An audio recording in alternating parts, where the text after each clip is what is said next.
In case you don't remember 1998, or in case you weren't around yet, that was the year President Bill Clinton claimed he did not have sexual relations with that woman, Miss Lewinsky. It was the year Google officially became a company. In 1998, the founders of Google set up Workspace in a garage in Menlo Park, California, and became incorporated. It was the year of the Good Friday Agreement, which brought peace to Northern Ireland. After a generation of bloodshed and decades of division and acrimony, George Mitchell ushers in what the whole island hopes will be a new era of peace. Also, in 1998, if you were anywhere near a radio, you would have heard this song.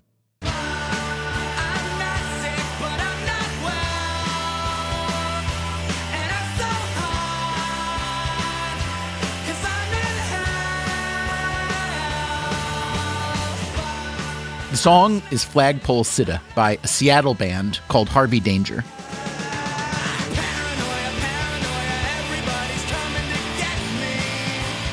There was a long period of my life where I had to sing that song like 4 or 5 times a day. Sean Nelson was the lead singer in Harvey Danger. Their song was everywhere. We went to see a Cubs game when we were in Chicago at one point.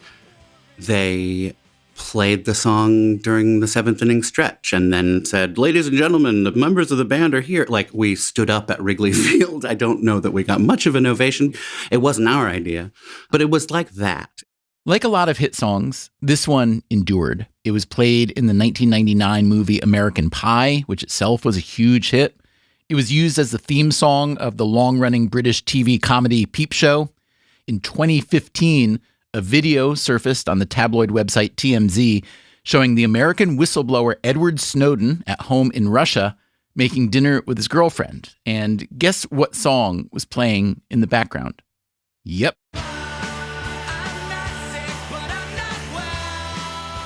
I mean, the idea of such a notorious figure as Snowden listening to that song, A, at all, B, while in exile, and also C, like, that was 2015, did you say? So that's like 17 years after it was a hit. As it turned out, Flagpole Sitta was the band's only hit. They made 3 albums before they broke up. The hit came from the first one. In a Rolling Stone reader poll, Flagpole Sitta was ranked one of the top 10 one-hit wonders of the 1990s. Today, on Freakonomics Radio, what's it like to be a one-hit wonder? The day before you have a hit, it doesn't sound so bad. The day you have a hit, you're like, well, I guess it'll just be that way. And the day after you have a hit, you're like, God, I don't want this to be my whole life. We'll investigate the science of creativity. Creativity is extremely difficult to predict. We'll hear from researchers who have studied one-hit wonders. Once artists reach that first hit, then the time for creativity is over. And we'll hear from some creators who have read that research. Yeah, I hated that paper. I mean, it hit me where it hurts, you know? Our culture tends to ridicule one-hit wonders. Should we be celebrating them instead?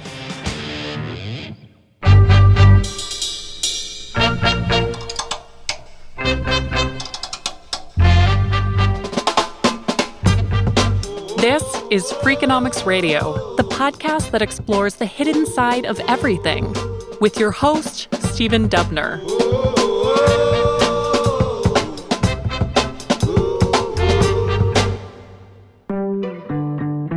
Did you make a New Year's resolution this year? Most people do. Did your resolution have to do with being more creative? Maybe you are an artist of some kind. Maybe you want to be more creative at work or in the kitchen at home. But here's the thing about creativity. It's not well understood. Marcus Baer is a professor of organizational behavior at the Olin Business School at Washington University. And what is organizational behavior? It's the study of the human condition in organizations. Baer grew up in Germany and went to college there.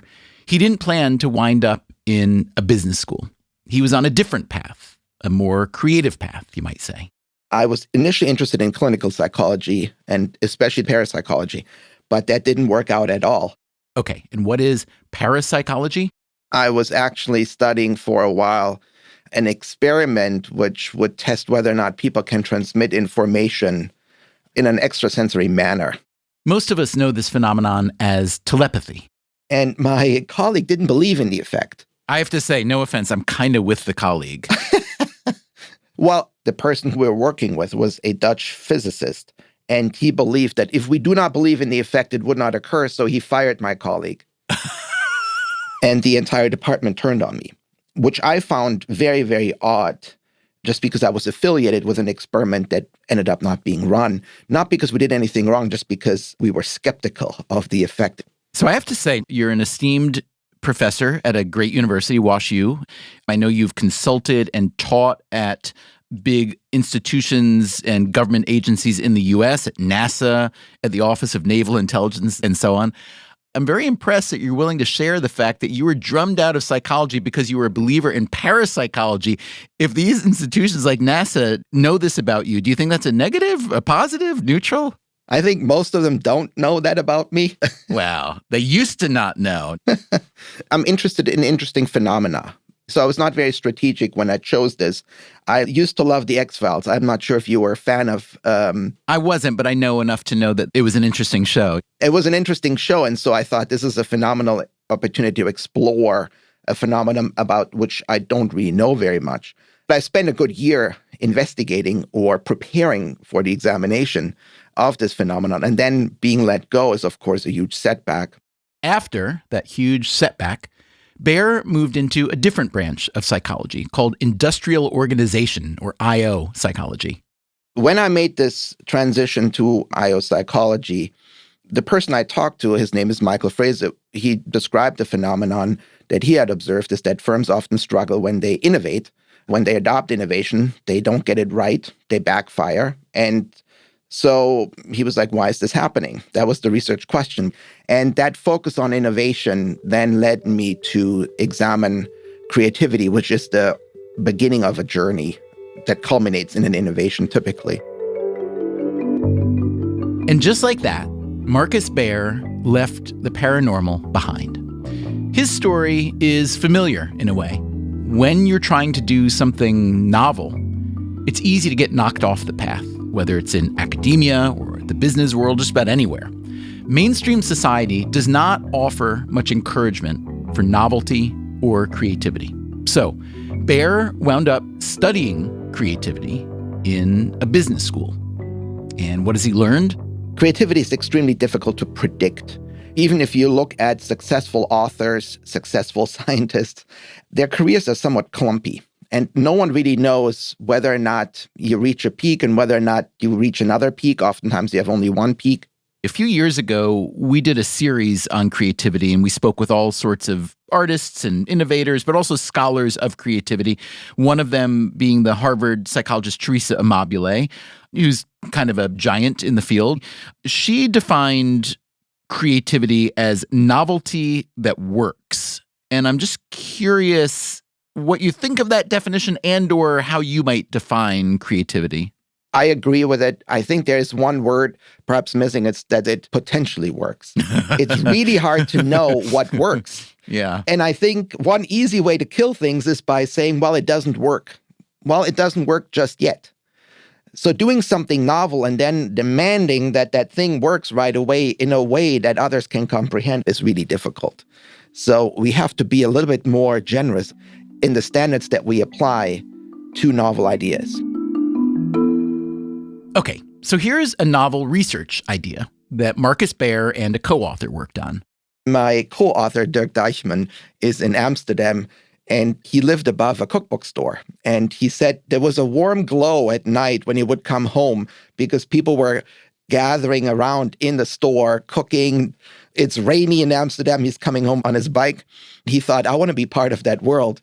And he pitched to me the idea of studying the extent to which people essentially can sustain their creativity, in this case, meaning does a first-time cookbook author write a second book? And what would help us understand that? They wound up writing a paper that was published in 2022 in the Journal of Applied Psychology. It's called A Recipe for Success, ? Sustaining Creativity Among First-Time Creative Producers. This is the paper I read that made me want to make this episode about one-hit wonders. Baer and Deichmann looked at first-time cookbook authors to see how many of them published a second book within 5 years. They found that only half of the first-time authors did that. What made a first-time author more likely to publish again? You might expect it would be the authors whose first books were successful. They would have more encouragement and incentive to publish a follow-up book. But that's not what showed up in the data. It was the successful authors who were more likely to not publish a second book. Now, why would that be? Baer and Deichmann identified two factors. How novel is your first book? And do you win an award for it? Now, why would novelty and awards matter so much? Here is Baer's theory. When you do creative work, you start to think of yourself as a creative individual. When you win an award for that work, that identity becomes very powerful and salient. So you think of yourself differently, and other people think of yourself differently. And when you make a decision whether or not to continue that journey to produce creative work again, you start thinking, what are the potential consequences? And one of the consequences, well, this could erode this identity that I just built, and I want to protect it perhaps, because the risk might be too great. Can I really replicate the success? And people may not have the tools, and so what they do is they stop. Let's talk a little bit more about your explanation is that these cookbook authors win an award and then their self-identity changes and maybe their outside identity changes as well. But can you talk as a psychologist, what's actually going on there? Because I would think that for some people at least, this new identity, if the identity indeed does change, is actually a positive and you'd want to embrace it. So why does that not happen necessarily? It's a function really of the novelty of the first work and whether or not you win an award for it. So you're absolutely right. Among individuals whose work is conventional, let's say it's a collection of recipes that you just have assembled for the first time. Those authors who win an award go on to publish a second book almost 100% of the time. It's when you did something more novel, where you see yourself as a creative individual, you say, that's rare. Not everyone can do what I do. The problem is many people don't know what they did in order to get there. There's a little bit of luck in there. And maybe a little bit of magic too, right? Yes. There are skills people can develop that are perhaps universally usable or applicable when it comes to being creative, but I don't think many people have that much insight. And so they stumbled upon something to some extent, got lucky, and then they really don't know how to replicate it. I think people understand that there's a risk to screwing it up in very simple terms. Plus, there's an attraction to going out on top, I guess, right? Why you're hot. Exactly. You tell a joke, everybody laughs. The best thing to do, just leave the room. So the Baer-Deichmann argument is that among cookbook authors, one-hit wonders produce only one hit because they're essentially afraid to try again. That's the theory, at least. Let's bring this theory to an actual cookbook author whose first book was both extremely novel and massively successful. I wrote a book called Salt, Fat, Acid, Heat that took me a very long time to write. That is Samin Nosrat. I'm a writer and a cook and a person. That answered one of my questions. The person part I knew. I was curious which order you think of yourself in, writer, cook. So is that the order, or is that just the way you happen to describe it today? No, I definitely think of myself as writer first. There is a good chance you're already familiar with Samin Nosrat.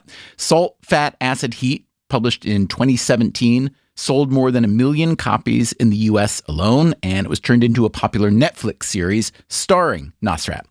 The book was plainly marketed as a cookbook, but she doesn't think of it that way. But I had no choice because there's not like next to the cookbooks, not a cookbook section. What would that section be called? Uncookbook. Salt, Fat, Acid, Heat is about cooking, but it's also about Nosrat herself and the history of cooking and a lot more. I had the idea for that book sometime around 1999 or 2000. So just another 17 or 18 year overnight success story. Yeah, totally. And it's not to say I spent all of those years writing it. The idea, the germination of the idea to the publishing of the book. That's how long it took. The active writing, I think, was about 3.5 years, maybe. The project began when she was a young kitchen intern at Chez Panisse, the landmark restaurant in Berkeley, California, founded by Alice Waters. I'd been given this list of 30 important books in the history of Chez Panisse to familiarize myself with and cook from in my free time. these concepts were not ever explicitly explained in those books. Whereas every single day in the kitchen, these were the things that we were orienting ourselves around. Salt, Fat, Acid, Heat was Nosrat's first book, and it certainly fit the definition of novel, one of two factors, you will remember, that Marcus Baer says may lead a first-time cookbook author to not publish again. Do you remember the second factor? The book had to win an award. That certainly applied to Salt, Fat, Acid, Heat, a James Beard Award, no less. But Nosrat is working on a second book. It's just taking a while. So on your website, it says, "We all know I am a painfully slow writer. So please do not write to ask me when the book is coming." So on behalf of all your readers and fans, of which I am one, I loved your first book. So on behalf of everyone, I'll be the obnoxious one. When is the book coming? I don't really know. It was, I think, originally supposed to come out this year, and then COVID happened, and then just like a lot of stuff has happened. How do you spend your days at the moment? Well, right now I spend most of my days crying. I might need you to explain exactly what you're crying about. I mean, are there a lot of reasons? There are multiple reasons. Part of it is my general creative malaise. And part of it is I recently went through a big family trauma. My father passed away. And those things, I think, in a lot of ways are related. But in theory, the way I should be spending my time is working on a book. And since that book is a cookbook, it's partly testing recipes and thinking about food and how I cook it and how people at home might cook it, and then writing about that. Coming up after the break, Nosrat takes a look at the paper by the creativity scholars about first-time cookbook authors. I'm just like, oh, you don't understand creativity. I'm Stephen Dubner. This is Freakonomics Radio. We'll be right back.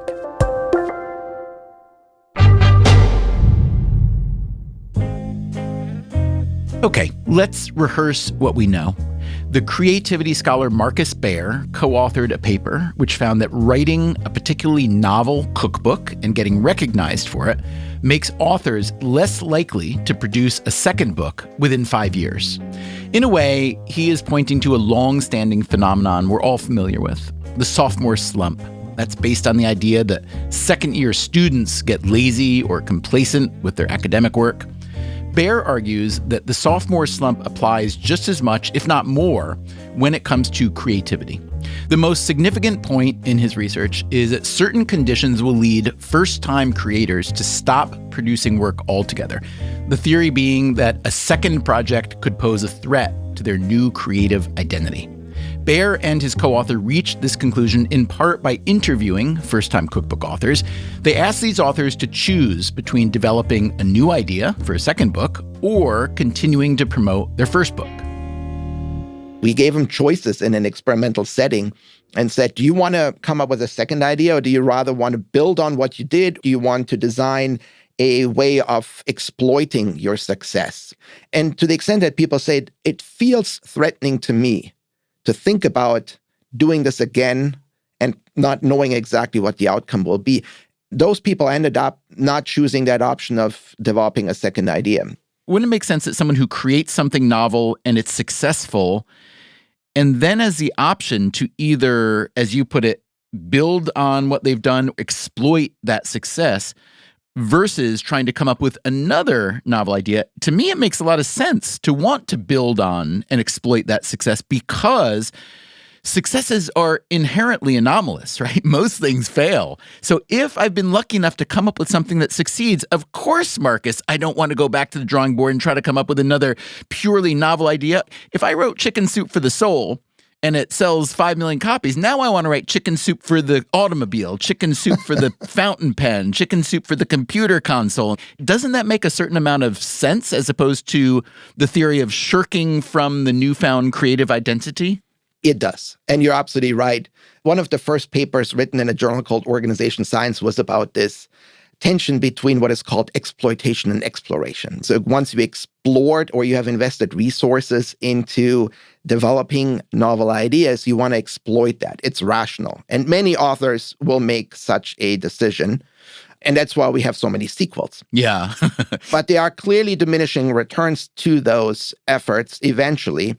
And I think our authors, because there's no real incentive for them oftentimes to continue that journey because it's a labor of love. Most cookbooks don't sell very well. Very few cookbook authors have advances or then subsequently get contracts. So you really can hone in on what the individual would do almost in the absence of any other factors. So if you have a successful first one, you tend to write a second. Makes sense. Above and beyond that effect, however, if your book was novel and you win an award for it, you become much more concerned about continuing. That, at least, is what Bear's research paper says. Yeah, I hated that paper. I found it really insulting. That, again, is Samin Nosrat, the author of Salt, Fat, Acid, Heat. I mean, it's just like hit me where it hurts, you know? On the other hand, it's motivation to prove them wrong. Totally. I was like, whatever, no. But it's not a new phenomenon. You know, like that's not something I think anyone is shocked by. Meaning this notion of a sophomore slump kind of thing. You spend all your life working toward an idea and then it works. Totally. And I think many authors I know struggle with that, and especially the people who have the first big success. There are some people in my life who are the cautionary tales who are still like 18 years later working on the second book. And I'm like, don't be like that. Like, I totally know about that. And I knew about that. You didn't need this paper. I didn't need this paper. I knew about that before Salt, Fat, Acid, Heat came out. I knew that that was a thing that could happen to me, especially because I'm already a procrastinator and a perfectionist. And so I knew that that was something that I had to be very, very, very careful about. And that's not to say that it's something that has not plagued me.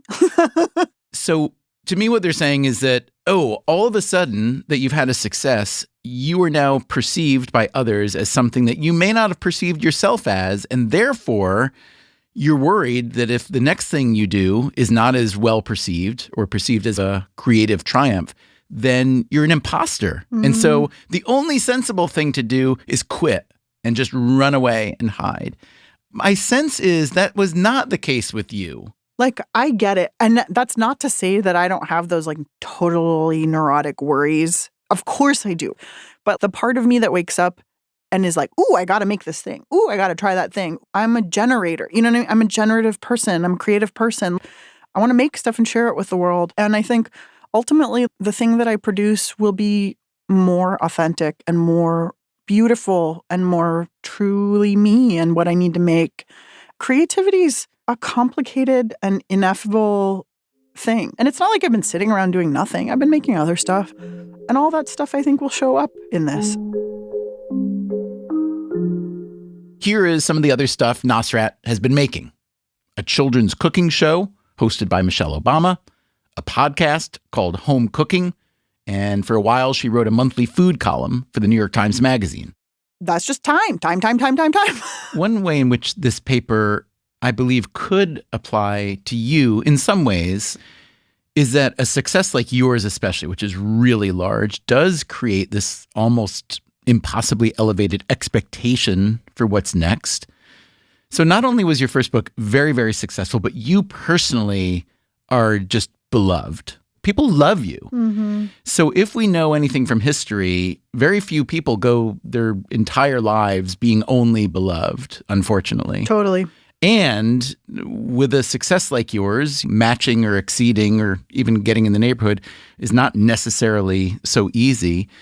I don't mean to jinx or put a negative component on this, but... No, trust me. You're not saying anything that hasn't already crossed my mind. But I don't sense that your creative identity is so fragile that you won't produce another book.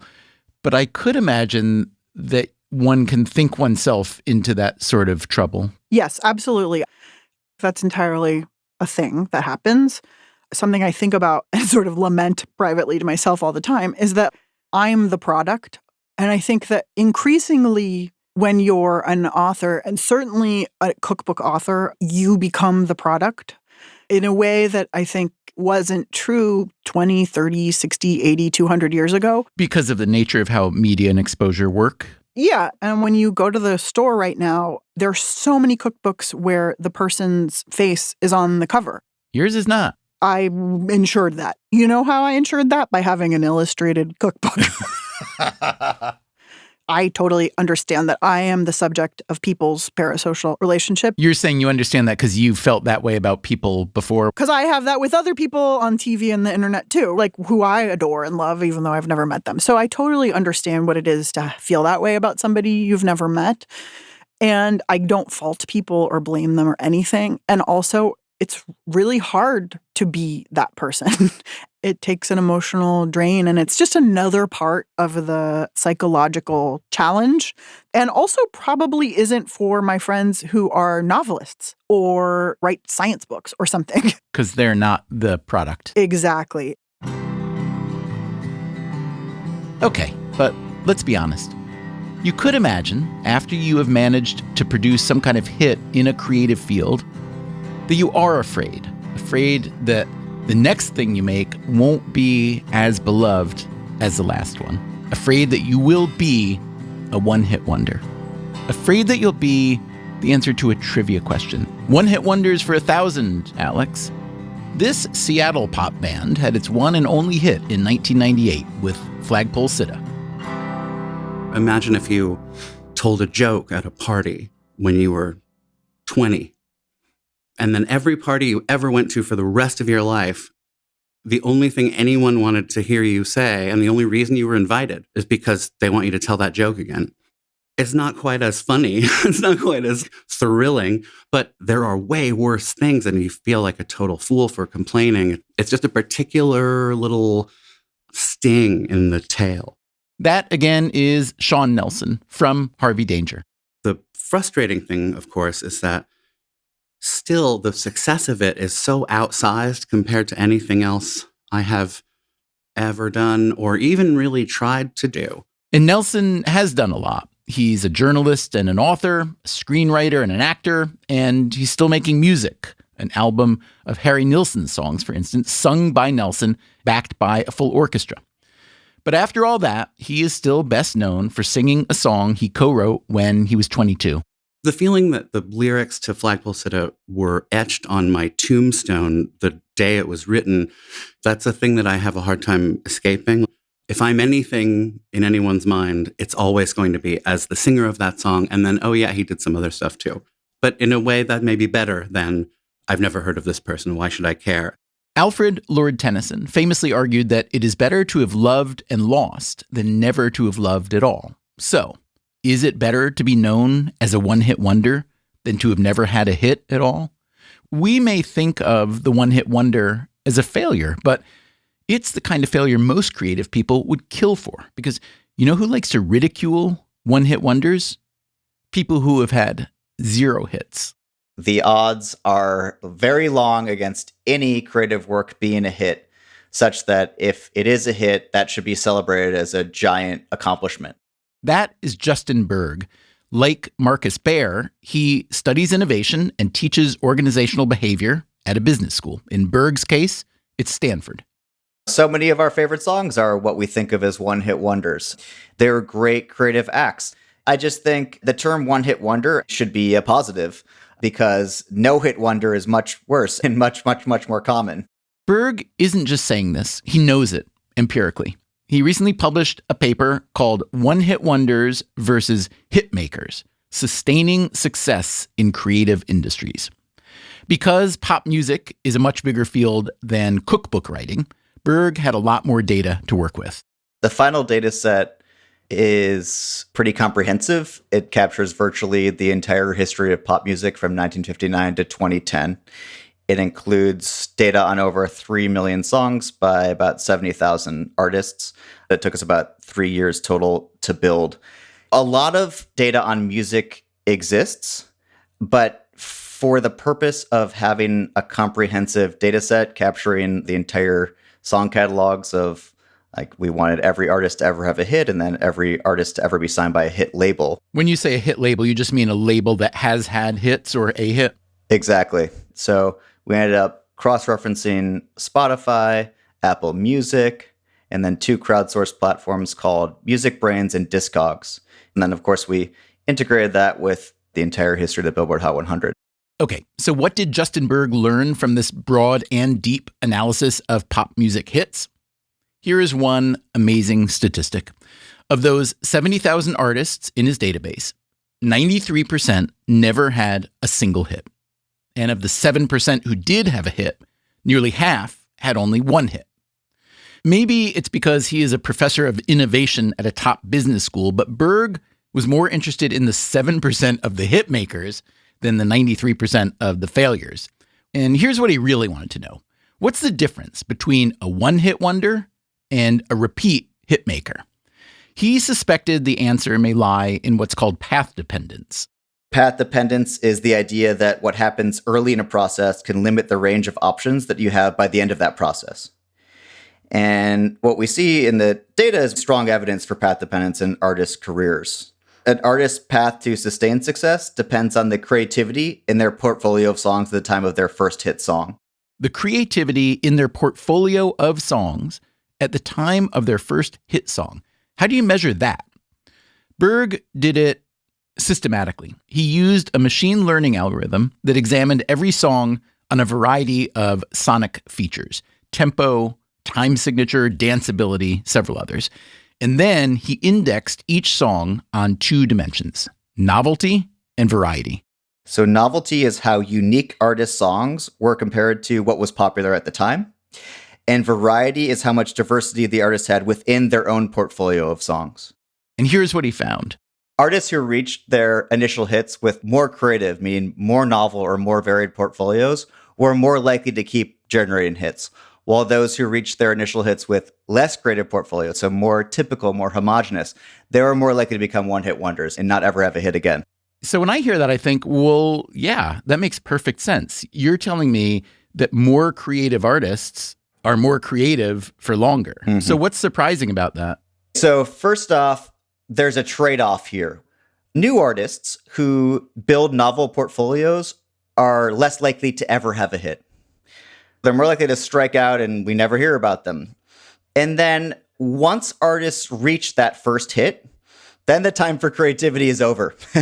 If their goal, of course, is to sustain success. If their goal is creativity, they should keep on being creative. But what my model and what the data suggests is actually if you continue to try to be creative after your first hit, you're less likely to have commercial success. Got it. So at that point, you have 2 kind of dual opposing goals if your goal is to maximize the likelihood of commercial sustained success.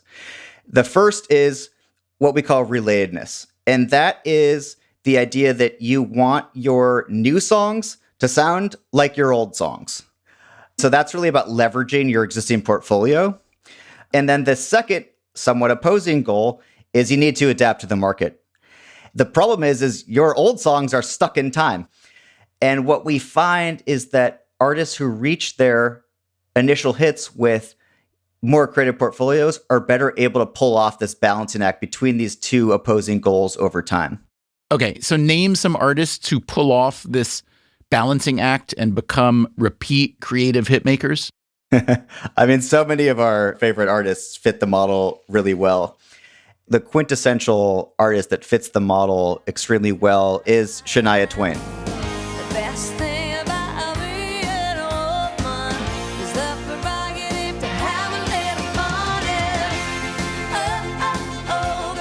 Do you like Shania Twain? So my wife grew up in Georgia, and she's a child of the 90s. So there's a lot of country pop played in our house. I do like Shania Twain. I also just appreciate her creative genius. I also think that society has caught up to that recently. And I think part of it was they had to get over some gender stereotypes that prevented people from seeing what she did in the mid-90s as creatively genius.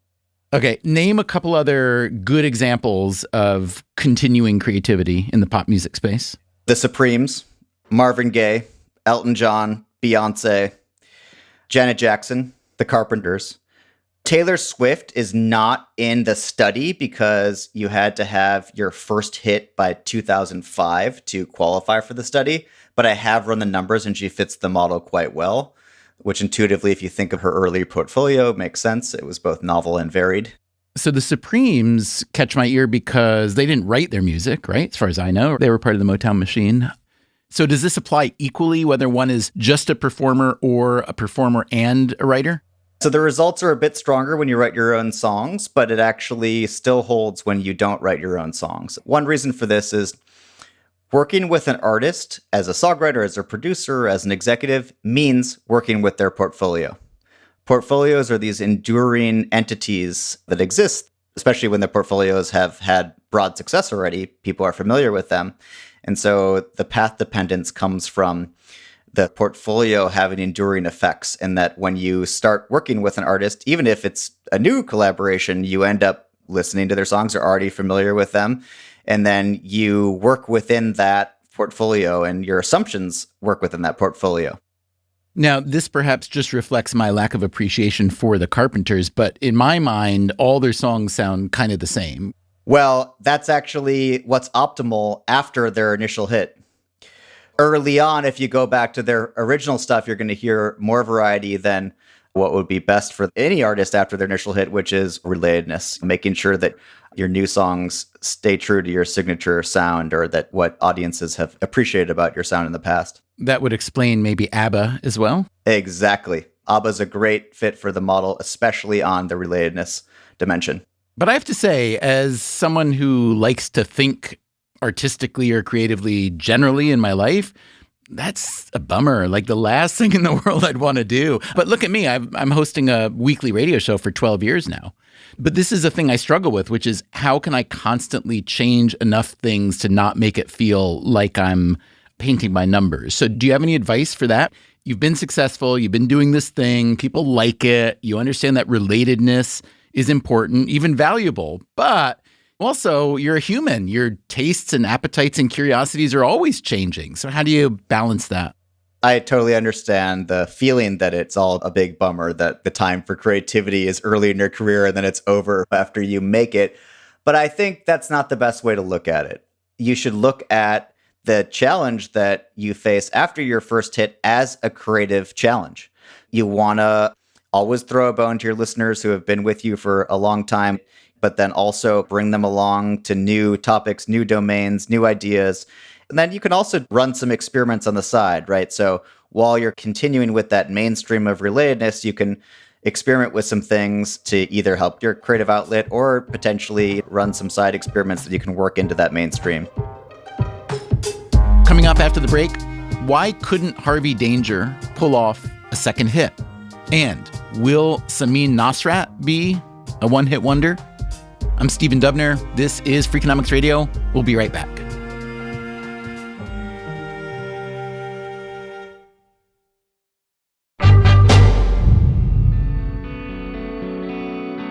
The band Harvey Danger started when the four members were in college in Seattle. When we started playing music together, none of us had ever been in a band before. None of us had ever really played the instruments we were playing before.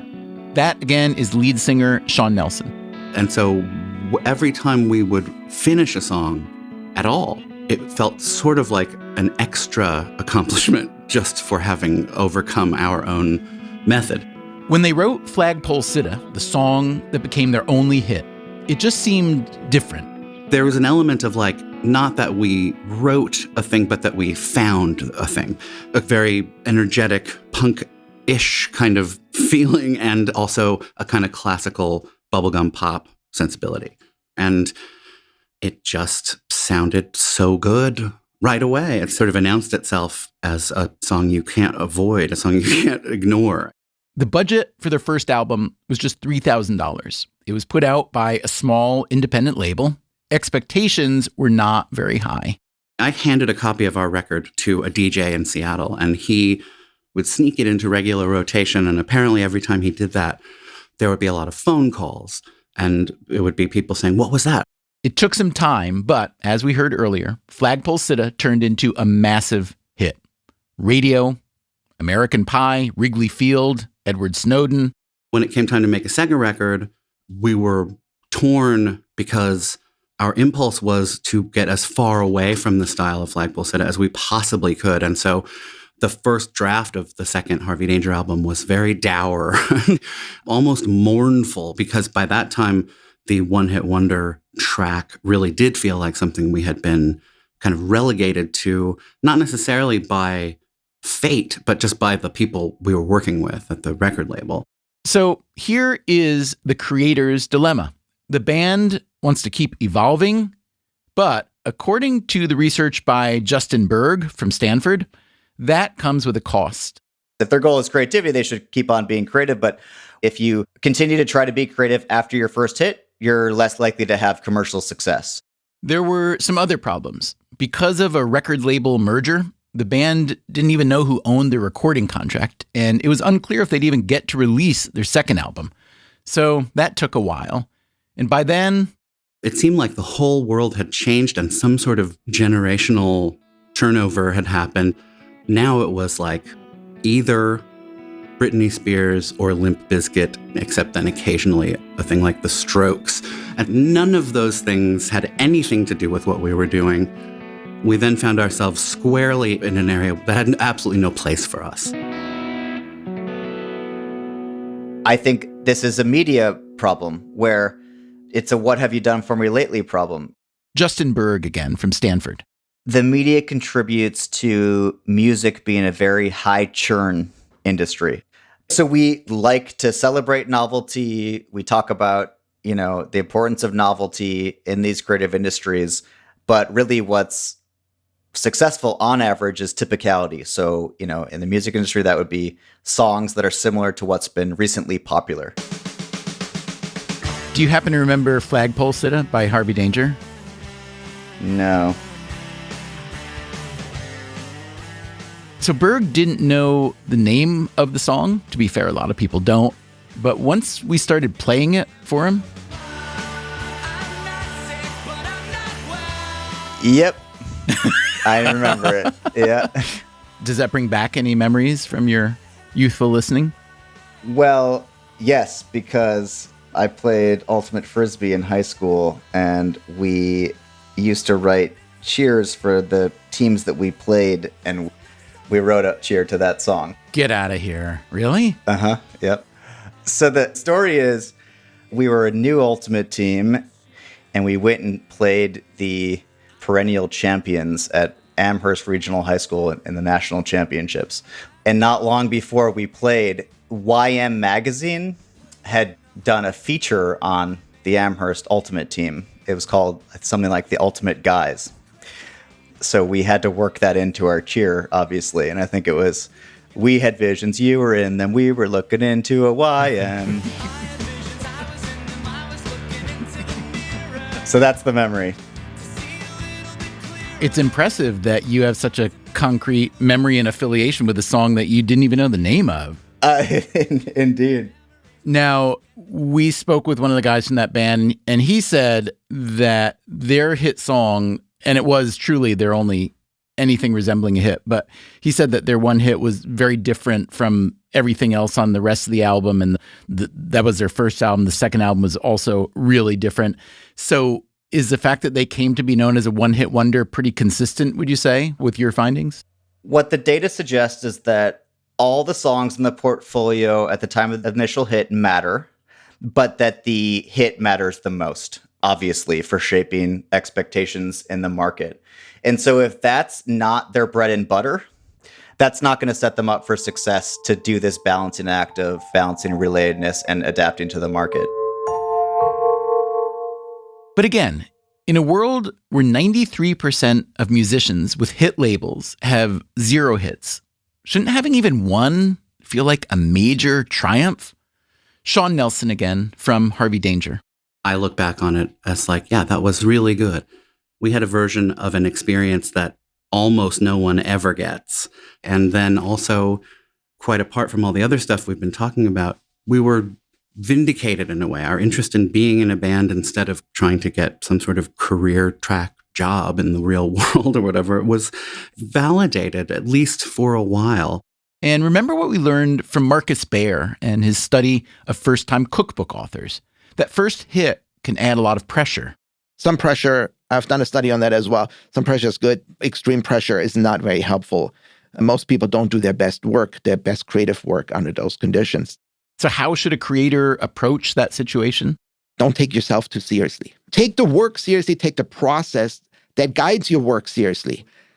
The key to me is to accept the fact that a lot of things that have to do with the outcome of our work, whether or not people buy it, whether or not people read it, whether or not people award it, is out of our control. And then say, I will just continue on this creative journey. There is, of course, no guarantee that the creative journey will be a pleasant journey. Oh, making a book is truly the worst thing in the world. It's the hardest thing in the world. That, again, is Samin Nosrat, author of Salt, Fat, Acid, Heat, and hopefully author of a second book at some point. I think there are probably other people whose relationship to writing is different than mine. I know there are, because I have a lot of journalist friends who don't agonize over every single moment. It's not agony for them in the same way that it is for me. It's a job. And God bless them, because if there weren't people like that, we wouldn't have newspapers to read. If you could remove the suffering and anxiety that you've been describing and not be a creative person, would you? No. Can you explain that to someone who's not a creative person that says, just go be an accountant? It would kill my soul to be an accountant. I think I can try to learn to trust myself a little bit. Let's be quiet for a little while and sit with this and see what we feel, like what I feel deep inside and what's useful for myself to make and what will be useful for people to have. Then that's actually the true inside part of me, right? That's my real self, trying to figure out how do I make the thing that makes everyone happy when I know there's actually nothing that's going to make everyone happy. And so actually the only thing I can do is make the thing that I need to make from the inside of my heart. That was Samin Nosrat and Sean Nelson from the creator side of the ledger, and Justin Berg and Marcus Baer from the scholar side. My thanks to all of them. My full conversation with Samin in particular was so interesting that we have decided to publish the whole thing as a bonus episode in a few days. If you know anyone who is a fan of Salt, Fat, Acid, Heat, please let them know. Meanwhile, in our next regular episode of Freakonomics Radio, what happens when private equity firms take over healthcare institutions? We would expect that prices would go up and service quality would go down. And what kind of healthcare institutions are we talking about? Stay with your dog or your cat while they are treating it. Don't let them tell you you have to sit in the waiting room. Private equity has been investing in industry after industry, including human healthcare. Now they're coming for your pets. That's next week on Freakonomics Radio. Until then, take care of yourself and, if you can, someone else too.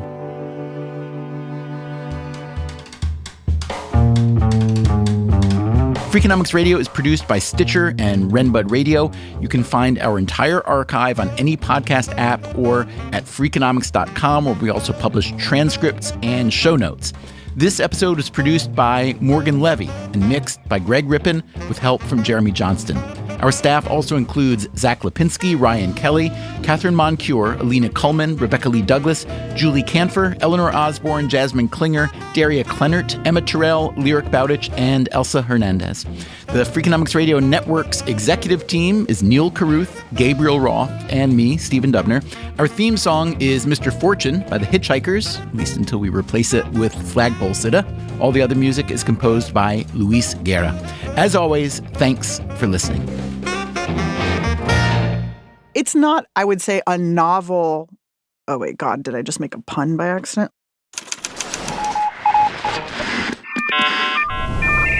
The Freakonomics Radio Network, the hidden side of everything. Stitcher.